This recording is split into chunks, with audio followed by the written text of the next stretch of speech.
All right. Hello, everybody. Welcome to the next webinar in our series, Collaborating for a Better World, Unleashing the Power of Encryption for NGOs. I am extremely delighted to be your host today.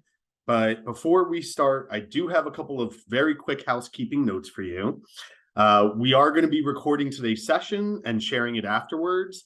We will also be taking questions at the end. So please don't hesitate to add your questions to the Q&A section. We're going to do our best to answer all of them, but just in case we run out of time, I will answer them with the team here and share afterwards. So without further ado, let us proceed with today's topic and meet our speakers.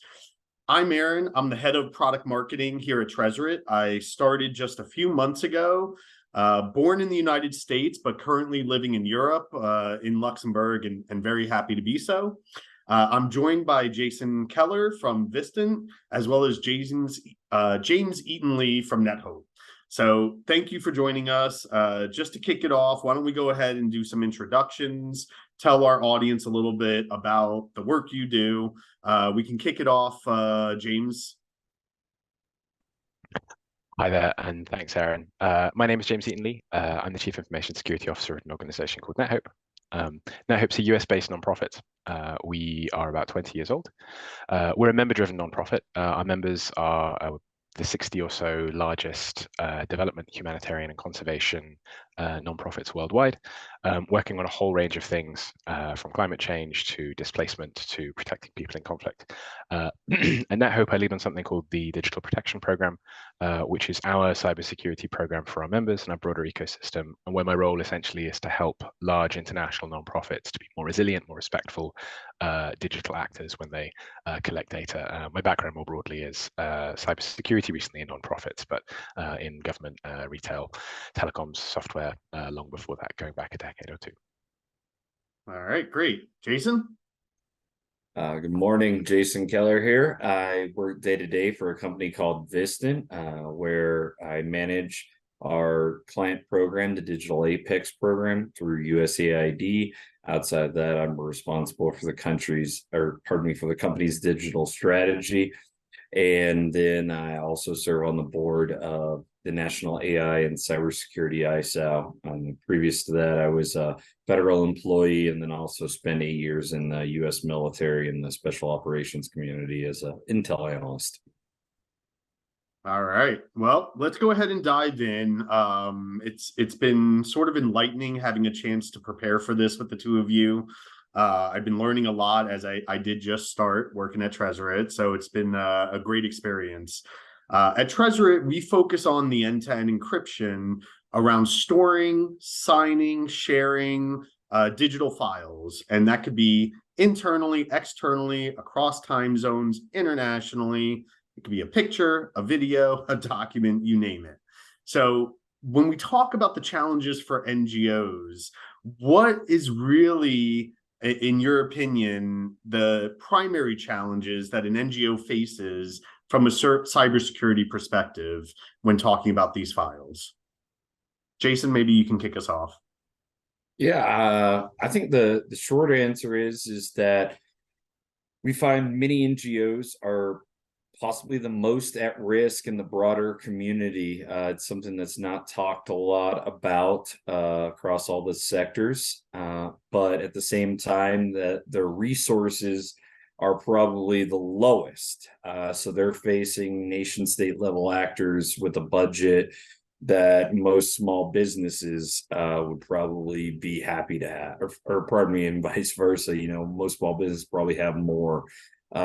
So it's a very significant issue, and it's one that's affecting, how democracy is spread, how journalists get information out of harsh areas, and a broad range of other issues. James, what would you add to that? I think that's the right answer. The problem is big and the tools are small, right? Non-profits are a huge and diverse space, and many of them do things that are potentially not particularly commercially interesting to attackers, or where they're not working with at-risk communities. But many of them are.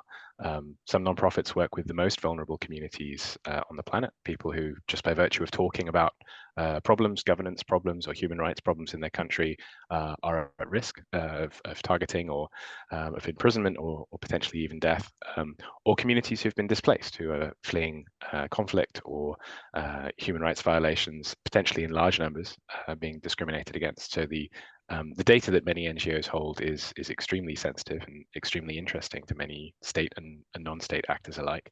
And the tools that they have for protecting that data tend to be limited. We've seen a crunch worldwide in the last few years, particularly given sort of austerity and economic challenges in charitable giving.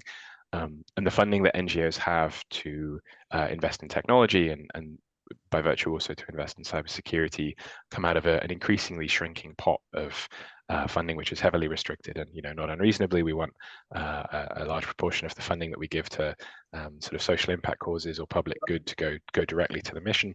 But it also makes it very hard to allocate funding to make sure that that mission is undertaken with integrity and with safety. So I joke sometimes with colleagues from the private sector that it's a bit like playing a video game with all the difficulty sliders set to maximum, and I think it's true. The challenge is huge, the tools are small, and then the way that NGOs work is very complex. They have very porous boundaries. They often have large networks of volunteers and partners. The data flows are very messy, and as Jason alluded to, there are an increasingly large stable of threat actors, of states, who have very sophisticated tools for targeting them, and frankly can just out-invest them, and where the barrier for entry to attack is constantly decreasing. If you follow the news, you'll see the wave of spyware or ransomware attacks. All of these are supported by a huge commercial marketplace, either a grey market or an underground market, but actually also a commercial market of tools that 5-10 years ago we might have talked about state actors attacking sort of non-profits or corporations and thought of very wealthy high-income countries. Actually now it's open to almost any state or even non-state actor who are party to conflict, and we're seeing that that sort of targeting of NGOs has been a feature of almost every recent humanitarian crisis or conflict. Yeah, my big takeaway after hearing that and having a chance to talk to you guys is people in your position with your titles have to be even more creative and innovative than presumably others who maybe have a bigger budget to work with. So this next question is it's a bit of a softball for the two of you, I know, but for the audience, it helps, continue setting the stage today. And, some might say, well, doesn't SSL just make this problem go away since encryption is already in place? And, we know what the answer is, but I think hitting the nail on the head and really calling it out will help for the rest of this conversation. James, why don't you answer first for this one? Sure. Yeah, of course, we can end the webinar. I'm kidding. Of course, it doesn't make the problem go away. Different security safeguards do different things. When we say sort of TLS SSL, we're talking about the ubiquitous encryption that we use day to day when we interact with websites or other resources on the internet. And it's, sometimes if you talk to a cybersecurity professional, they'll talk about encryption at rest and encryption in transit, clever math that protects data that we're working with when we send it somewhere in flight, or when we leave it somewhere, when it's stored on a hard disk or a solid state drive or somewhere else where it's at rest. Both using techniques that have been around since the 70s and 80s and that are a ubiquitous part of our modern life. They're great tools. They defend against certain things. If someone's sitting between you and your online bank and you've got the padlock in your web browser, you're using TLS SSL, then you can be reasonably sure that somebody isn't listening into what you're doing, if provided they're not investing a huge amount of money into unpicking that complex math. But I kind of alluded earlier on to threat actors. We use these pieces of terminology in the cybersecurity space to think about the engineering, the composition of attacks, and the landscape around us. And we often talk about threat models. We talk about the things we want to defend against, so that we can plan around them. And of course, if the data in between you and your online bank is encrypted, but somebody's on your laptop, it doesn't really matter. They can read it straight out of memory. They can read it off the disk. So you have to match the safeguard to the problem, and that means encryption that potentially follows data around, and it means multiple layers of defense that mean that if one safeguard is compromised, others aren't. And so, no, of course, it's a little bit more nuanced than that is the short answer to the question. Yep. Jason, would you have anything to add? Yeah, I'd just put on my old national security hat and say that there's a reason why organizations, especially highly developed security offices, have classified information. You know, we start with unclassified, we go up to confidential, secret, top secret in the US government context. And it all comes back to concepts of defense in depth.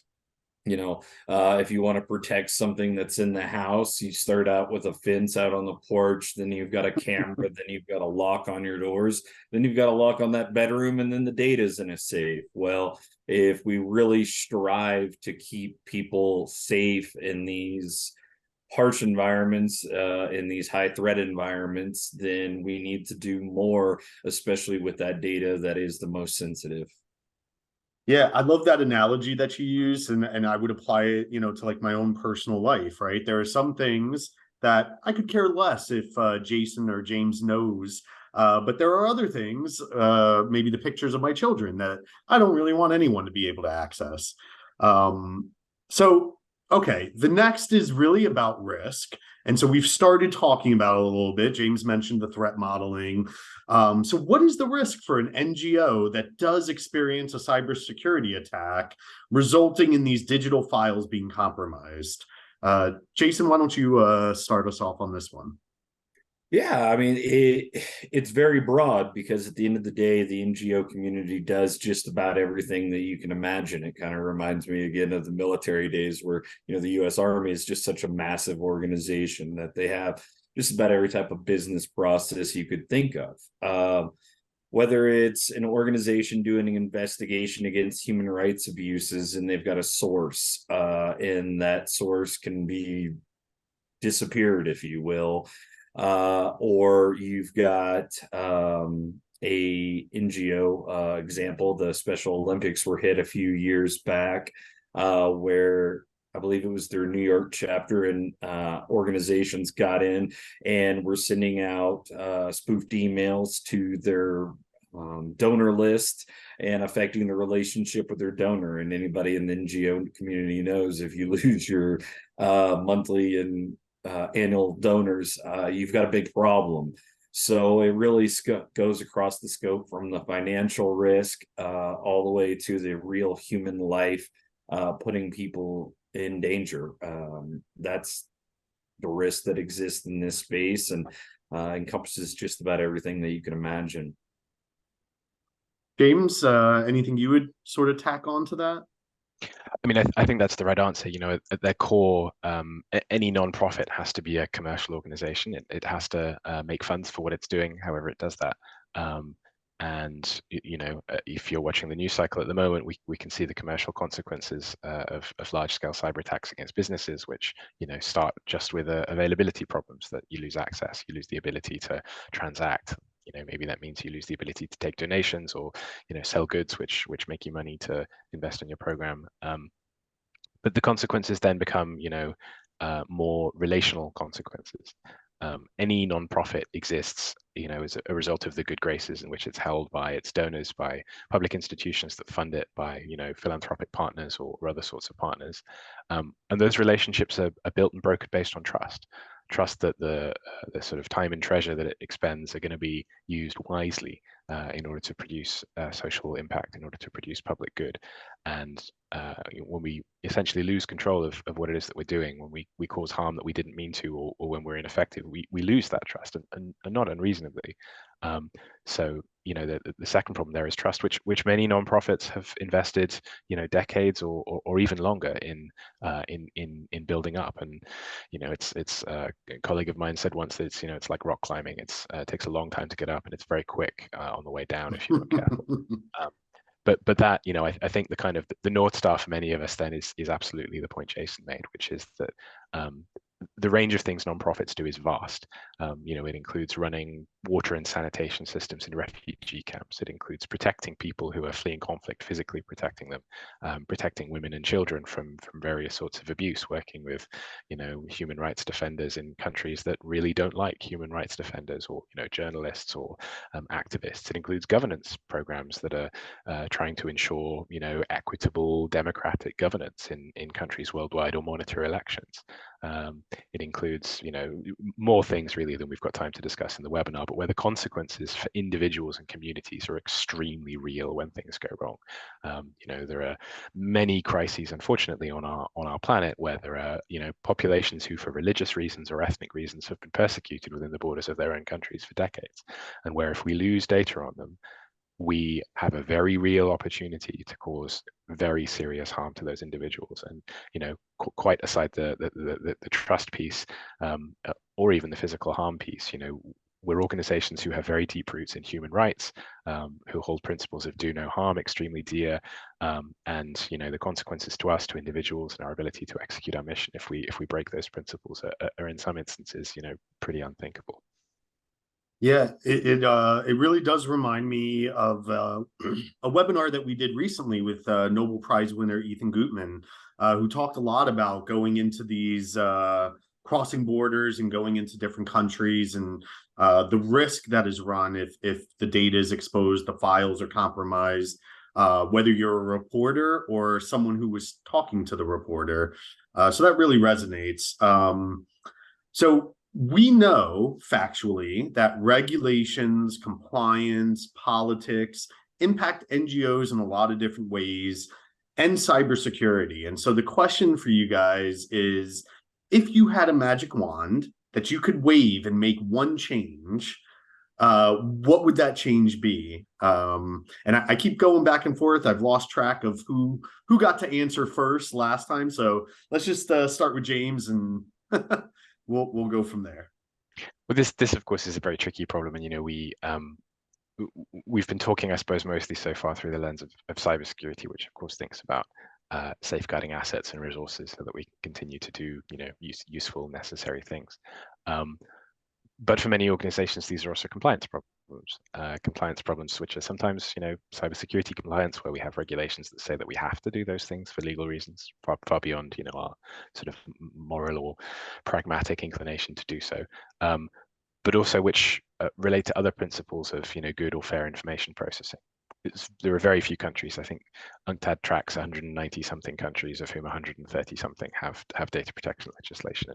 And data protection legislation is slightly broader and says that far from just safeguarding data, we also need to use it in a way that's fair and respectful, and that means all sorts of things, from communicating how we use it to giving people rights over it. But frequently, data protection legislation includes constraints on how we can transport data across borders. And in Europe, you watch the Schrems legislation. This has been a pointed issue for many years, that when we move data sort of downhill, as some people will say, from Europe to third countries, it loses protection. And whatever your view of the Schrems litigation or these frameworks, almost every one of almost every sort of developed data protection framework has some treatment of this problem.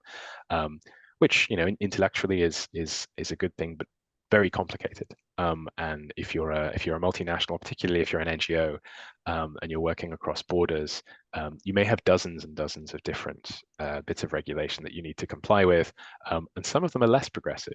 Some of them will say, don't take data outside our country's borders because we want to leverage it for economic benefit, or very few legislative frameworks are quite this open, but because we want to surveil it, because we would really quite like to keep tabs on what it is that you're doing.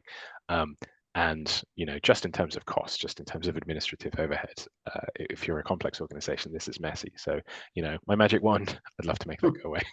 I'd love to have a unified framework of equitable, kind of socially cohesive privacy legislation that is fair for everybody and works across borders, which I suspect we're a little way off from. But in the meantime, there are other solutions that we can use to try and simplify the problem.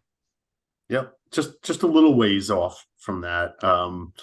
Jason, what would you wave your magic wand and make happen?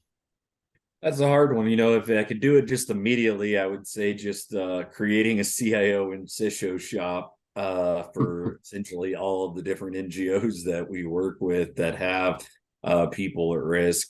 And that's just the derivative of the next thing that I'll say is we need to try to look at opportunities to build in requirements to keep data safe and to keep operations safe from cyber attacks into as many funding vehicles as possible.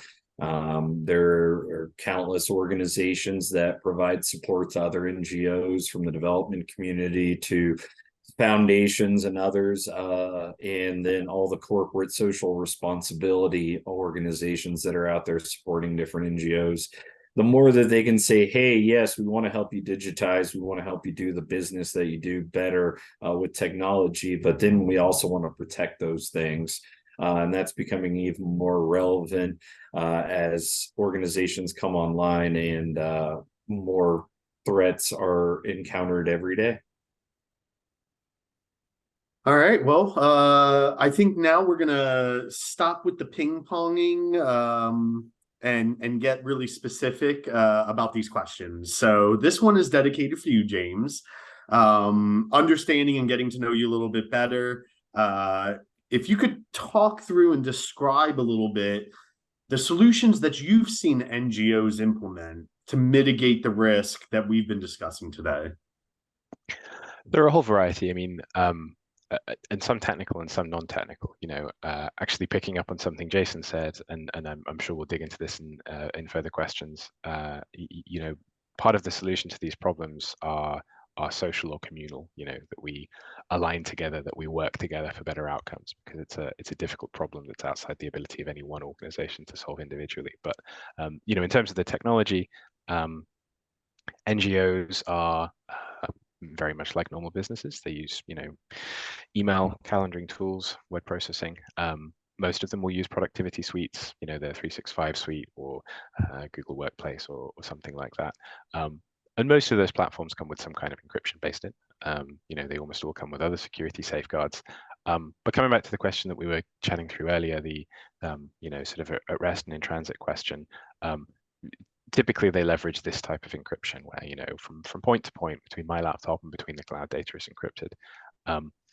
And when we think about those defense in depth models, when we think about particularly some of the more challenging contexts in which we work, it doesn't always cut it.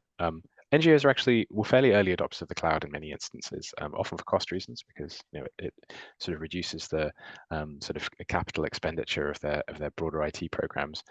It's quite good in many ways. It means they benefit from quite up-to-date modern safeguards and sort of well integrated sort of threat hunting capabilities in their cloud.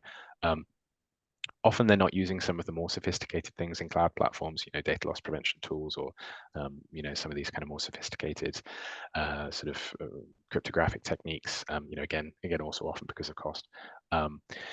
We, like any industry, will have our own tools that are sort of line of business tools. If you're a health NGO, of course, you're going to have patient record management systems, or systems for sort of dispatching staff in crises. If you're sort of an operationally deploying NGO in that sort of fast moving environment, or if you're working longer term, you're probably going to have data collection tools for working with communities and gathering information on what they need or where they are or what needs fixing.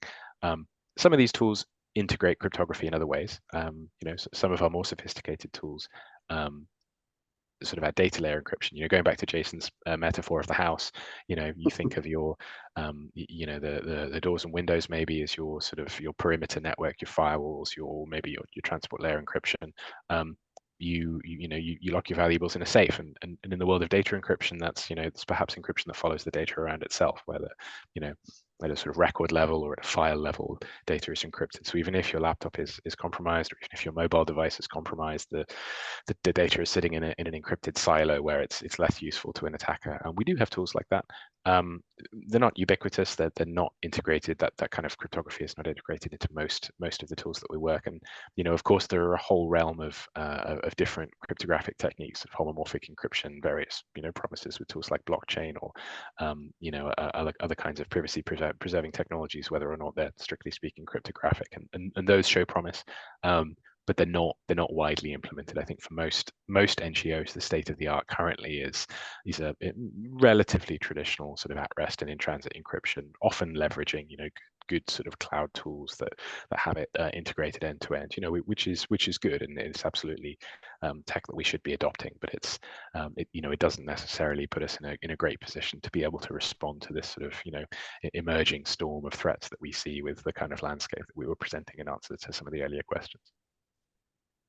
What's interesting about what you said from my perspective is even though I'm pretty new to Tresorit and I've only joined a few months ago, I've been digging into the data and like talking to customers, and whether it's an NGO or not an NGO, what you said really resonates as far as the adoption of these productivity tools that don't always go as far as needed when it comes to the security, which is often why we end up having these conversations and they become customers of Tresorit. It's also why, from a strategy perspective, we've integrated with Microsoft and some of the other tools out there so that you can have the productivity, but also have the safety. So everything that you just said really aligns with what I've been seeing as I've been onboarding. This next question is now for you, Jason. So you're a bit more intimate and familiar with Tresorit compared to James. So if you could just talk through a little bit around the decision-making process and describing what led to choosing Tresorit as a way to mitigate the risk that we've been talking about today. Yeah, so I think I highlighted before, I wasn't quite around when we first started our relationship with Tresorit. I'm still a little new, like yourself, Aaron, but at the end of the day, we have some customer sets that are engaging with aggressive organizations, threat groups, whether they be domestic to themselves or when they're traveling abroad. And their data at rest, especially sitting on their laptops, phones, and others, is absolutely something that can put their physical lives in danger, but also the folks that they're working with. So that's one start. Outside of applying those tools, we definitely spend a lot of time on training as well. Getting training to the individual employees across the organization, just in basic information security, obviously critical. But then when we're adopting tools like Tresorit or otherwise, making sure that we're training people up to show them how to properly employ those tools. Because if it's just sitting on the laptop and not being used, as we've seen in other situations, it's not doing much to help the security situation.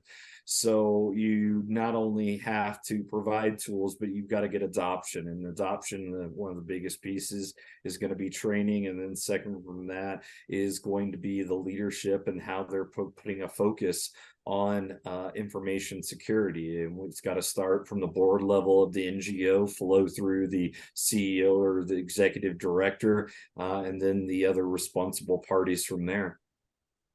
Yeah, I think for all SaaS, companies, you could say usability is critical. But in particular, within cybersecurity, there's often this trade-off between, trying to make sure it's user-friendly and trying to make sure it's secure.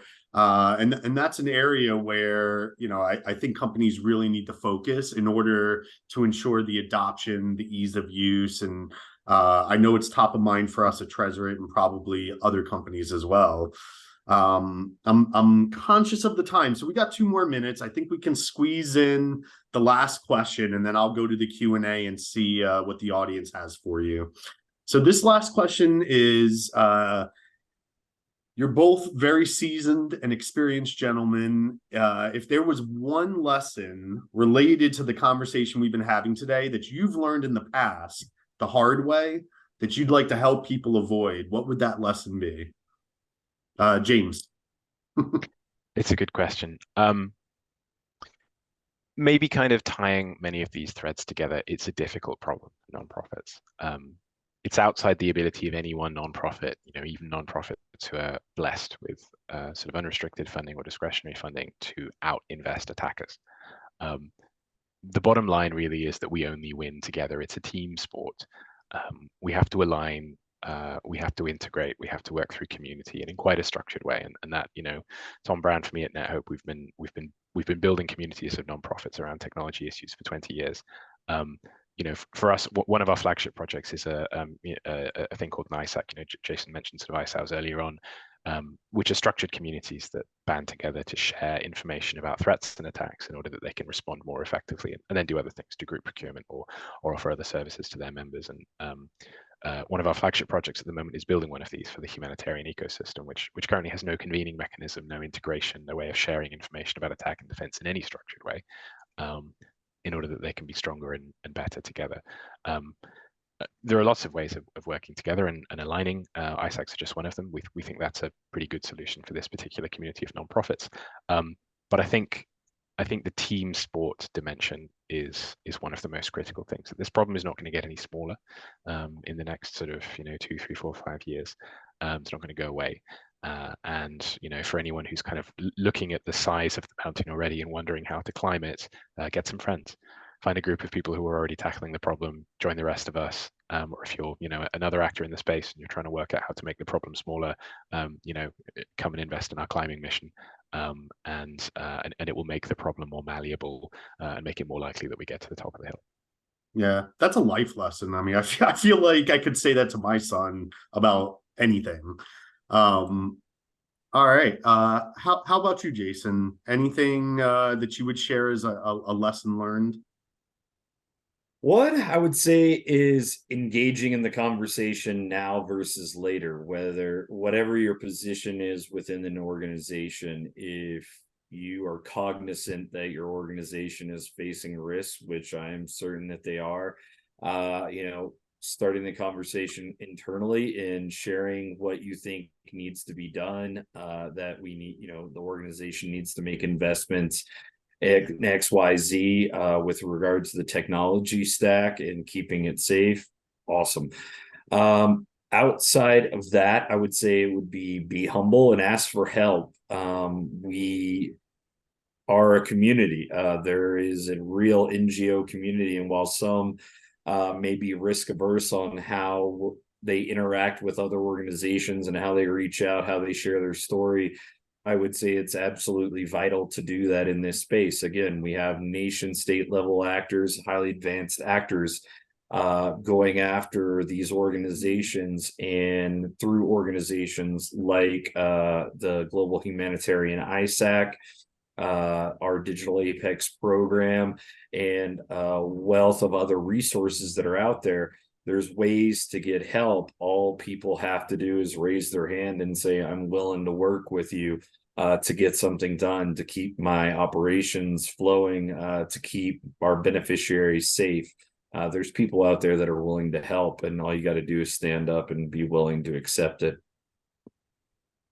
All right. Well, thank you both for going through all this. I'm going to pull up the Q&A right now and just see who from the audience has a question for us. Okay, it looks like we've got one question that we can squeeze in. I know we're 3 minutes over, so we'll take one and we'll follow up with everyone afterwards. So the question here is, how will emerging technologies or generative AI impact NGOs in cybersecurity? So I think, the whole world is talking about this technology. What would you guys say in relation to NGOs and cybersecurity? Maybe James, you can kick us off. Sure. I mean, as with any emerging technology, these things are opportunities and challenges, right? And the challenge of the opportunity is harnessing it wisely. Many nonprofits that we're working with at the moment are trying to figure out how they embrace these technologies in their missions to, reduce cost or increase the scale and scope and effectiveness of what they do, which is great. But it's difficult to do that. It's difficult to work out how you embrace emerging technologies with sort of unique risks, without kind of introducing more harm than the good that you're doing. And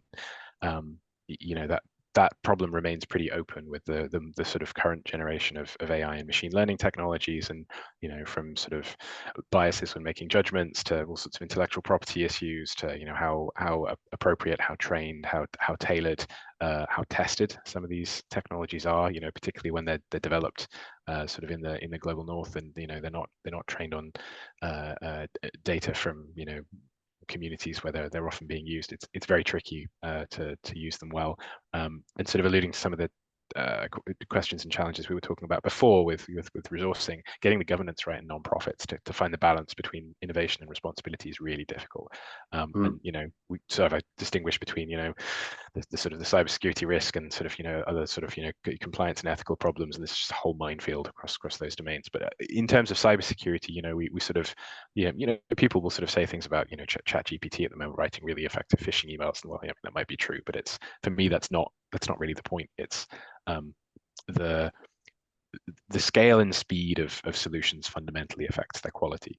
When we sort of invented the ability to weave cloth more effectively using machinery, it didn't just mean more shirts. It meant a fundamental change in the way that workforce kind of worked. And it's the same with this. As an attacker, types of vulnerability, types of technical flaw that were very difficult to identify and exploit 5 or 10 years ago, that required very sophisticated individuals who were highly skilled.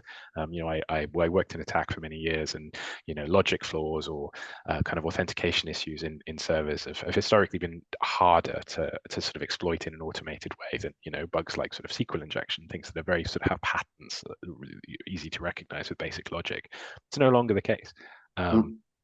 Even now, the sort of current generation of AI and ML is taking bugs that were previously difficult to exploit and making them much easier. And what that means is the bar is much, much lower for attack. We have a colleague at Cisco, Wendy Nather, who has this great line. She will often repeat that the game used to be, you don't need to run faster than the bear, you just need to run faster than the other hiker, and it's no longer true. and it's absolutely the line. You can now, in a way that you couldn't 5 years ago, attack every host on the internet, or discover flaws in every host on the internet, or increasingly exploit every kind of bug with a button click. You can generate the code, you can automate, you can run at scale. And attack and defense always run in these cycles where attack develops something and then defense catches up. And that's the cycle we're in at the moment, where attack is ramping up. And AI and ML, all of these tools represent opportunities for defense as well, data analytics and other stuff. But it's going to be messy until that cycle catches up, and I don't think it's quite in sight yet, particularly for organizations who will for a while have a subsistence level relationship with this technology, which is inaccessible to them and difficult to license and hard to use. Yeah, it's a new world, that's for sure. Jason, what would you say, if anything? And then yeah, so on this topic, I would switch to the adoption piece. So if your organization is spending $10 on IT, you need to have spent money on security, on your data privacy program, on building secure APIs, etc., before you can take the step to adopting AI/ML. If I can go in and create a injection attack and change your data, the tool that you're using, I have no hesitation on being able to change the results of those tools. So that's a critical piece. And then second is that AI/ML has its own flaws baked in. I think we've seen a lot of that coming out around the adoption of ChatGPT and other tools.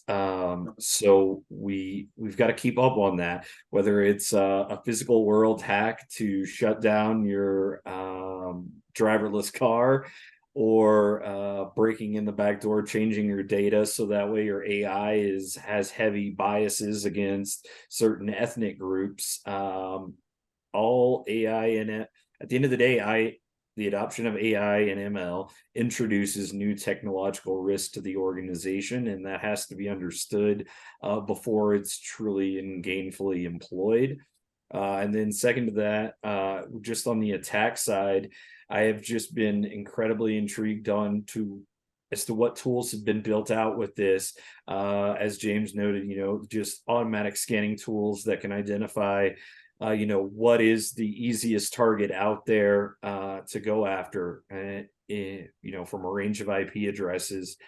It's really scary on that end. And then with the antivirus tools that we've got now, they've actually shown that we can edit malware and introduce noise into malware to get past antivirus tools. So while there's a lot of opportunity in these spaces, people need to understand that there's also new risk coming out each and every day, and that people are learning how to exploit those risks. So we need to kind of band together and see what we can accomplish as a community to halt these problems. Yeah, I think that's spot on. And I'd just like to one more time thank the two of you for not only joining the webinar and talking to me, but all the time we had to talk prior to this webinar. It's been, a real pleasure. Thanks everyone who joined. I think that's a wrap for us. And so be on the lookout for the recording, and don't hesitate to reach out if you do have follow-up questions. I think that's it. Thanks, everybody. Thank you.